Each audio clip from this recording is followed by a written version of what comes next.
Today, we're making strawberry almond madeleines. The first thing we want to do is get some butter browning. It's not absolutely necessary, but it's a great way to add some depth of flavor and look a little fancy for these fancy cookies. Once that butter is browned, we're going to set it off to the side and allow it to cool. Now, to a stand mixer, we're going to do a cup of sugar and eggs. Exact measurements are below. Now we're going to whisk this up until it's lightened in color and leaving beautiful trails. We really want to incorporate that air here. While our sugar and eggs are being whipped, we want to combine our dry ingredients. Now that the trails are trailing, we're going to add in our extracts. A little bit of vanilla, almond, and strawberry. I would love to incorporate some freeze-dried strawberries into this. I don't have them on hand, but if you do, I highly recommend it. We're going to very carefully add in our dry ingredients and fold them in very gently. We don't want to lose all that air we just incorporated into our batter. Then, using the same caution, we're going to very carefully add in our brown butter.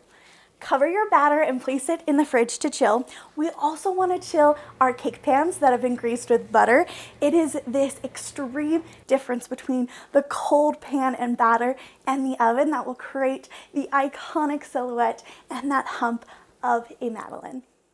Episode 3 of Crime Scene Kitchen Elimination Bake was extraordinarily difficult. To give you a little perspective, we have no idea as contestants what the other bakers are doing in their kitchens. So in my head, I am thinking, oh my goodness, I'm the dummy that does not understand what we're supposed to bake, and I'm so nervous about letting people down. My own expectations of others, our family, our friends, the incredible community that supports us here online. It became a lot, and I was also really struggling with how the bake was coming out because it did not look good. I was not familiar with those flavors, and it was a struggle. I was like, at least they're gonna look pretty because they sure are gonna taste good. And I prayed that we picked out enough clues that though I don't think this was the exact bake we were supposed to make, we had enough in there that we could potentially stay because we incorporated as much as we saw in the kitchen. But can we take a moment? That note was so difficult, and the piece of chocolate, from my perspective and what I can remember of going in there, granted it was a very high pressure situation and you only have 2 minutes, I don't remember the piece of chocolate being that big that they showed on camera. I remember it being tiny.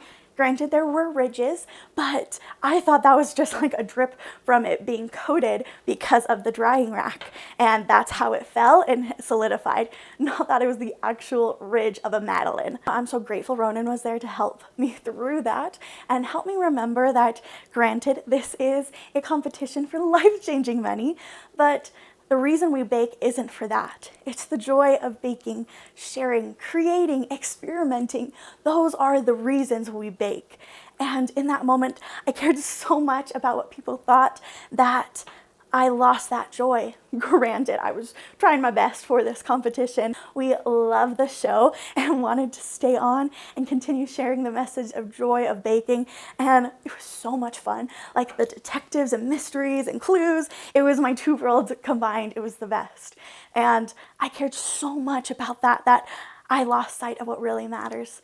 It's the joy of baking that matters the most. In our own kitchens, whether things go perfectly as we expected or are less than favorable, it's that joy that is captured within trying that is so impactful, especially for something that is so lights us up with joy as baking and the baked goods. You know what? I encourage you to keep finding that joy, keep caring, because that's what makes you special.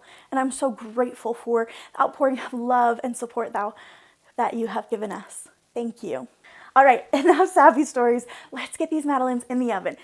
If you, similarly to me, are struggling to get the beautiful hump of a classic madeleine, consider upping the temperature of your oven. I found that when I baked these at 350 degrees, they came out more flat, but the shock of a hotter temperature will cause that dome effect to appear. So try that if you're still struggling to get that dome. And even if it doesn't have a dome, they'll still be delicious. Now these definitely aren't the same flavors as the Crime Scene Kitchen this week, but I still wanted to pay homage to it. So I'm gonna dip a corner of them into some candy melts to give them some color, decoration, and a little extra something something. The chocolate is fully set. They are ready to enjoy. I hope you try this recipe, and please let me know if you are watching Crime Scene Kitchen. Thank you so much, and we appreciate you. Bye.